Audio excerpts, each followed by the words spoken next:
As many of you know, my name is Mark Dyer. I was born and raised in Jacksonville. Went to Jacksonville High School. Now I'm fortunate enough to teach at JHS. I married the love of my life, Rebecca Johnson, who is a devout Catholic, and that's where you guys came into my picture, I guess. A little bit of my background growing up.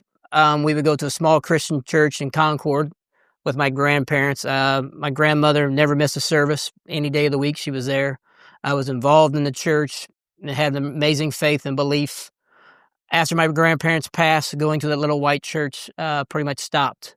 I'd always had belief, but didn't really show it. My parents got divorced when I was in 8th grade, and church stopped going, or going to church pretty much stopped then too. In comes my wife into the picture of my life at the time when I was down and feeling like, I was always going to be alone. Looking back now, maybe that was the first sign that God was reaching out to me. But again, just went through life. When my father's health started to go downhill, and before he passed away, he found Christ and turned to him. And when he passed, I again told myself I need a better relationship with Christ. But life, as many know, goes on, and I kind of push it away again. My wife's family is a big-time Catholics, and I've always admired their faith and love and their love of Christ. I would attend Mass with them, and sometimes the joke would be when I walk in Our Savior's that the walls were going to fall down because I was coming into Mass that day.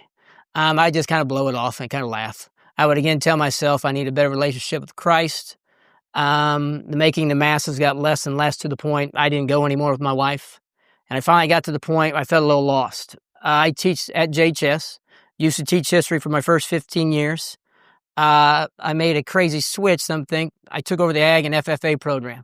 To me, that was God talking to me again because I was kind of burned out at what I was doing. But he was pushing me to that direction. Finally, it brings me to walking into 1C for the very first time. 7 weeks ago or so. I am a person who loves this country, very faithful, loves and believes there are evil forces that are trying to tear it apart.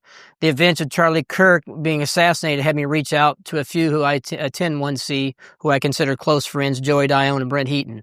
I told them both that I needed a better relationship with Christ, and just maybe Charlie's passing was another sign of God was calling me. I told them my thoughts, and both of them invited me to attend a service with them.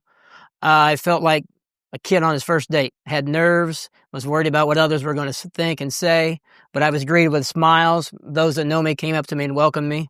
It was as if I'd been a member the whole time, my whole life.